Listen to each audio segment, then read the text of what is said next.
नमस्कार, आप लाइव बिहार देख रहे हैं। मैं हूं राजमोहन तिवारी। देखिए, बिहार में लोकसभा चुनाव का दंगल शुरू है। 2 चरणों के चुनाव के बाद तीसरे चरण की वोटिंग 7 मई को होगी। इस दौरान प्रचार प्रसार का दौर चल रहा है। एक तरफ एनडीए है तो दूसरी तरफ महागठबंधन से तेजस्वी यादव ने पूरी कमान संभाल रखी है। सारी जिम्मेदारी अपने कंधों पर लेकर महागठबंधन के उम्मीदवारों को जिताने के लिए लगातार प्रचार प्रसार करके वोटरों को अपने पक्ष में गोलबंद करने की कोशिश कर रहे हैं। लेकिन इस दौरान अब तेजस्वी यादव काफ़ी ज़्यादा चोटिल हो गए हैं। बीते दिन हमने आपको वो तस्वीरें भी दिखाई थी। तेजस्वी यादव को खड़ा होने के लिए सहारा लेना पड़ रहा था। कुर्सी से उठ नहीं पा रहे थे, मंच से उतर नहीं पा रहे थे। सुरक्षाकर्मी और पार्टी के नेता उन्हें सहारा दे रहे थे। तो ऐसे में आप समझ सकते हैं कि तेजस्वी यादव कितने गंभीर रूप से अभी चोटिल हैं। लेकिन अब तेजस्वी यादव ने बताया है कि आखिरकार उनके साथ क्या हुआ है, क्या दिक्कत है, कहाँ चोट लगी है। और उन्होंने ये भी कह दिया है कि देखिए, भले ही कितना दर्द हो, कितनी भी मुश्किल हो, लेकिन वो रुकने वाले नहीं हैं। यानी कि प्रचार प्रसार उनके उम्मीदवारों के लिए थमेगा नहीं। महागठबंधन के उम्मीदवारों के पक्ष में चोट लगने के बावजूद भी वो लगातार धुआंधार प्रचार करेंगे ही करेंगे। सबसे पहले हम आपको दिखा रहे हैं कि तेजस्वी यादव ने अपने चोट के बारे में अपने सोशल मीडिया हैंडल पर क्या कुछ लिखा है। वो बताते हैं कि महीनों से अलट पलट वाली अथक सामाजिक राजनीतिक यात्रा रही है। आराम के अभाव एवं निरंतर यात्रा के कारण 2 हफ्ते से कमर में हल्का दर्द था। 2 दिन से अचानक बढ़ गया। लेकिन मेरा ये दर्द बिहार के उन करोड़ों बेरोजगार युवाओं की तकलीफ के आगे कुछ भी नहीं है, जो नौकरी रोजगार की आस में बैठे हैं, जिनके सपनों को विगत 10 वर्षों में धर्म की आड़ में कुचला गया है। मैं अपने दर्द को भूल जाता हूँ जब देखता हूँ कैसे गरीब माताओं बहनों को महंगाई के कारण रसोई चलाने में भारी पीड़ा का अनुभव होता है। किसान भाइयों को सिंचाई के साधन व फसल का उचित दाम नहीं मिलने तथा संसाधनों के अभाव एवं रोजी रोटी के लिए लाखों साथियों के पलायन का कष्ट देखता हूं तो मुझे मेरा दर्द महसूस भी नहीं होता। छात्र को पीड़ा है क्योंकि उन्हें अच्छी पढ़ाई नहीं मिल पा रही। बिहार के मेरे बुजुर्गों की पीड़ा है कि उन्हें अच्छी दवाई नहीं मिल पा रही।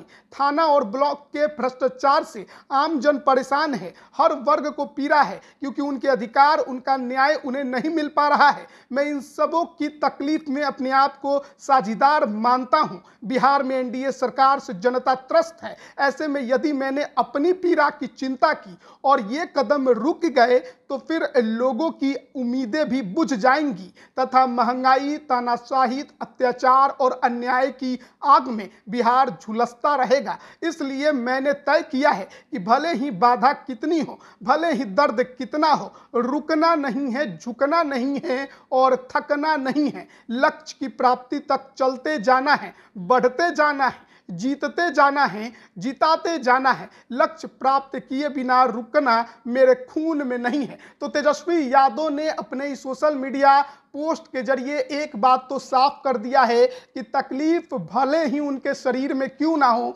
चोट भले ही क्यों ना लगी हो, लेकिन जो प्रचार प्रसार का दौर चल रहा था वो रुकेगा नहीं। यानी तेजस्वी यादव ने जो कमान संभाली है, जो नेतृत्व का बीड़ा उठाया है, वो बिहार में 40 लोकसभा सीट पर चुनाव संपन्न होने तक उसे जिम्मेदारी को निभाते रहेंगे और जो काम उनका है उसके लिए वो रुकेंगे नहीं। लगातार प्रचार प्रसार कर अपने उम्मीदवारों के पक्ष में जनता को गोलबंद करने की कोशिश करते रहेंगे। तो लगातार 4 से 5 दौरे हर दिन तेजस्वी यादव कर रहे हैं। इतनी जनसभाएं कर रहे हैं, जनता को संबोधित कर रहे हैं। एक तरफ पीएम मोदी के कार्यकाल पर निशाना साध रहे हैं, रोजगार की बात कर रहे हैं, वहीं दूसरी तरफ अपने 17 महीने के कार्यकाल को भी बता रहे हैं कि बीते 17 महीने में जब वो महागठबंधन की सरकार थी, उप मुख्यमंत्री मंत्री थे तो किस प्रकार से रोजगार उन्होंने दिया है।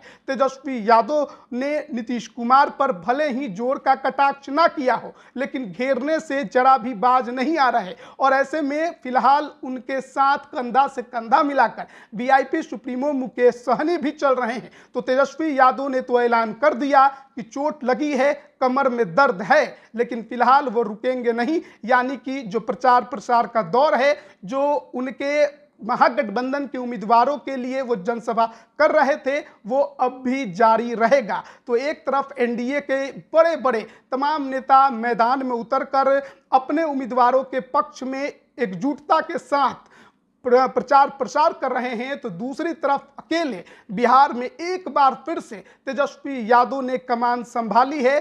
दर्द में जरूर हैं, लेकिन कह रहे हैं कि रुकना नहीं है जब तक कि जिता नहीं देंगे। अब देखना है कि जनता उनकी बातों से कितना प्रभावित होती है, कितने उनके उम्मीदवारों को चुनाव में जिताती है। पिछली बार तो राजद को बड़ा नुकसान हो गया, खाता भी नहीं खुला था, लेकिन इस बार कांटे की लड़ाई बताई जा रही है। और तेजस्वी यादव ने तो अपने भाषणों के जरिए ये भी दिखा भी दिया है कि चुनाव में कैंपेनिंग कैसे की जाती है। पीएम मोदी के पुराने भाषण भी निकाल कर ला रहे हैं। अब जितना पैच और पैच, अब जनता कितना उनकी बातों को सुनती है, ये सबसे बड़ा सवाल है। 7 मई को तीसरे चरण की वोटिंग होगी और उसके बाद भी लगातार 4 और चरण की वोटिंग अभी बिहार में बाकी है। यानी तेजस्वी यादव को अभी और भी बड़ी और कड़ी मेहनत करनी है। बने रहिए लाइव बिहार के साथ, तमाम अपडेट हम आप तक पहुंचा रहे हैं। आप सभी का बहुत बहुत धन्यवाद। लाइव बिहार यूट्यूब पर सब्सक्राइब और फेसबुक पर